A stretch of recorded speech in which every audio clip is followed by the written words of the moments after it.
keempat Sunan Bonang. Kemudian yang kelima Sunan Kalijaga dan seterusnya. Kemudian yang kita sampai 5 dulu. Jadi anak-anak, di dalam yang akan kita bicarakan di sini adalah Sunan Kalijaga seperti yang kemarin Bapak ajarkan kepada anak-anak, sudah sampaikan, bahkan juga sudah. Namun hari ini Bapak akan mengulang sedikit ya tentang Wali 9 atau Wali Songo, yaitu akan kita bicarakan adalah Sunan Kalijaga. Nah, sejarah perkembangan Wali Songo di Indonesia atau di Nusantara. Ini gambar Wali Songo sama orang-orang di Pulau Jawa dulu yang masih pakaian masih seperti ini. Kemudian kehidupan masih mereka menyembahnya masih sama pohon yang besar, batu, sama tempat-tempat yang dianggap keramat ya. Jadi ini. Kemudian nih Wali Songo, ini tulisannya salah, maaf kesana dua. Wali artinya penghulu agama. Ya, Songo artinya 9. Jadi Wali Songo artinya 9 orang wali. Nah, mereka tidak hidup saat bersamaan. Jadi 9 wali tadi itu hidupnya nggak bareng, ya, tidak hidup bersama. Tetapi mereka antara satu dengan yang lain mempunyai ikatannya sangat erat. Ya, ada hubungannya. Ikatannya apa? Misalkan keturunan, ya. Kemudian ikatan antara guru dengan murid ini ya, tulisannya kurang sempurna, ya. Kemudian juga ada ikatan keluarga dan sebagainya. Nah, mereka menyebarkan agama Islam ini di Pulau Jawa, ya. Mereka menyebarkan agama Islam di Pulau Jawa mulai dari Jawa Barat sampai ujung timur sana. Jadi mereka menyebarkan agama itu. Nah, yang akan kita bicarakan sekarang ini Sunan Kalijaga. Ya, ini contoh biasa Sunan Kalijaga. Gambar mereka Sunan Kalijaga. Kenapa dinamai Sunan Kalijaga? Karena mereka bertapa di pinggir kali sampai bertahun-tahun, sampai berlutan dan sebagainya. Bicara ya. Nih. Jadi Sunan Kalijaga ini lahir sekitar tahun 1450 Masehi. Nama kecilnya ada Raden Mas Said. Ayahnya bernama Raden Wilatika dan ibunya Dewi Nawangrum. Beliau murid Sunan Bonang. Ya, jadi ternyata tadi ada hubungan kaitan antara Sunan Kalijaga dengan Sunan Bonang. Ya. Nah, tempat berdakwah di Sunan Kalijaga itu tempat berada di mana? Di Kadilangu, dekat Demak, sampai wilayah Mataram, Jawa Tengah. Itu tempat beliau berdakwah. Jadi Bapak ulangi, lihat, lahir sekitar tahun 1450 Masehi. Dia punya nama kecil Raden Mas Said. Dia ayahnya namanya Raden Wilatika dan ibunya Dewi Nawangrum. Beliau murid dari Sunan Bonang. Tempat berdakwah beliau adalah di Kadilangu, dekat Demak, sampai wilayah Mataram, Jawa Tengah.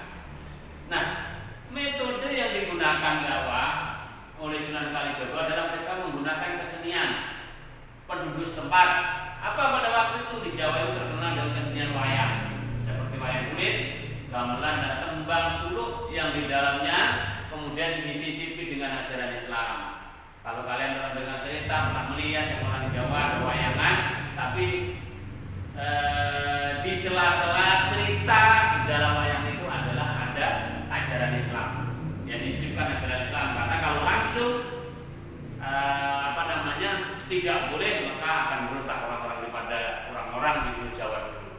Makanya ini metode dakwah yang digunakan oleh Sunan Kalijaga ini adalah sesuai dengan kebutuhan yang ada di tempat itu, gitu ya. Nah, kemudian apa usaha-usaha yang dilakukan Sunan Kalijaga dalam berdakwah?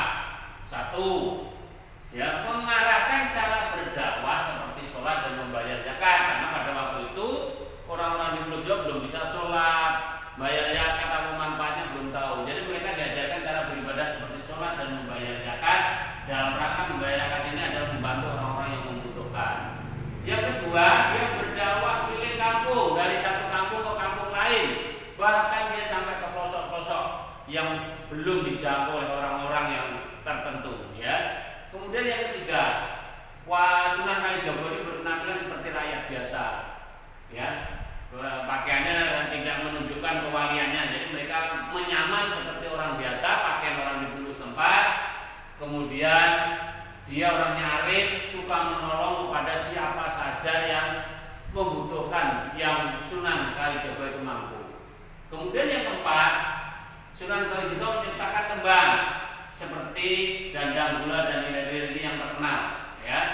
Ini dalam rangka tadi mempermudahkan dan membuat orang-orang di Pulau Jawa atau di daerah itu tertarik dengan ajaran-ajaran Islam. Yang kelima, menciptakan seperangkat gamelan, ya, untuk untuk mengiringi wayang kulit, kemudian memasukkan Islam dalam ceritanya seperti tadi. Jadi Sunan Kalijaga menciptakan seperangkat gamelan untuk mengiringi wayang kulit, kemudian memasukkan ajaran Islam dalam ceritanya.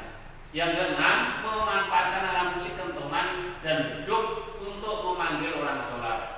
Anak-anak, jadi inilah usaha-usaha yang dilakukan Sunan Kalijaga dalam rangka menyebarkan agama Islam di Pulau Jawa. Untuk itu, anak-anak, apa yang bisa kita contoh dari Sunan Kalijaga? Sekarang kan sekarang kita ini kan sudah Islam semua. Kalau dulu ketahuan Sunan Kalijaga mengajak orang-orangnya belum beragama Islam tapi masih beragama Hindu. Tapi kita bagaimana? Apa yang kita lakukan di saat ini? Sedangkan orang-orang di sekitar kita sudah beragama Islam.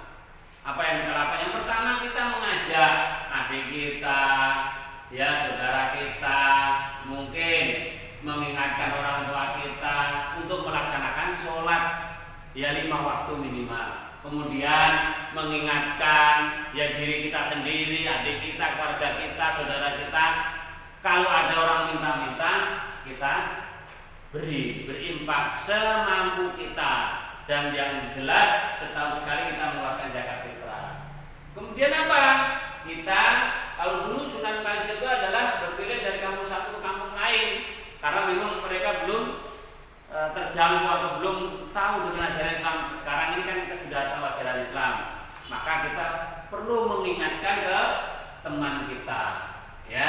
Ketika waktu sholat sudah sudah mulai dan sudah kumandangkan, kita ingatkan, ayo kita sholat ke mushola atau ke masjid atau kita sholat di mana tempat kita berada, kita waktunya sholat kita sholat, ya. Nah, kemudian berpenampilan seperti orang biaya arif suka menolong. Apa yang harus kita contoh? Kita walaupun kita punya segalanya, kita seperti orang biasa, ya. Kita tolong teman kita, tetangga kita, saudara kita apabila membutuhkan, ya. Kalau dulu Sunan Kalijaga menciptakan lagu seperti lagu Lilir dalam rangka untuk menarik kepada penduduk itu ke dalam rangka Islam itu supaya orang-orang itu masuk Islam. Nah, yang kita lakukan sekarang adalah kita bersikap sopan santun, ya, bersikap bijaksana, terutama kepada ya adik kita di dalam keluarga. Kita menunjukkan bahwa kita punya akhlak yang terbaik, dan juga ketika kita bertemu dengan teman kita atau orang lain, kita harus bersikap yang baik. Yang kelima, kita menciptakan seperangkat gelang dulu pada pada masa Sunan Kalijaga menciptakan seperangkat gamelan untuk mengiring wayang kemudian. Nah, sekarang ini apa yang kita bisa lakukan? Nah, gitu ya. Apa yang harus kita lakukan? Kalau kita nggak mungkin bisa menciptakan sesuatu, tentunya kita menunjukkan tadi akhlak kita di tengah-tengah masyarakat. Kemudian sekali lagi, kita kalau dulu untuk adzan sholat panggilan sholat pakai kentongan dulu, tapi sekarang udah pakai keras di mana-mana. Jadi ketika ada panggilan adzan di mana-mana, kita segera untuk berangkat atau melaksanakan. Jangan menunda-nunda waktu. Nah, anak-anak sekalian, itulah tadi sedikit penjelasan mengenai Sunan Kalijaga. Tugas anak-anak, bagaimana cara meladani Sunan Kalijaga dalam kehidupan kita sebagai seorang pelajar untuk diterapkan dalam kehidupan sehari-hari. Ya, silahkan anak-anak diperhatikan tadi penjelasan dari Bapak, kemudian mungkin dibaca juga bukunya. setelah itu anak-anak mengerjakan ini semampunya di e-learning. Mungkin itu yang Bapak sampaikan. Karena situasi dan kondisi pandemi yang masih tinggi untuk DKI Jakarta, Bapak selalu mengingatkan untuk menjaga jarak, memakai masker dan mencuci tangan dengan sabun dan menghindari kerumunan. Tentunya marilah kita sama-sama berdoa pada Allah Subhanahu wa taala, mudah-mudahan pandemi segera diangkat dan kita bisa bertemu lagi di pembelajaran tatap muka. Wassalamualaikum warahmatullahi wabarakatuh.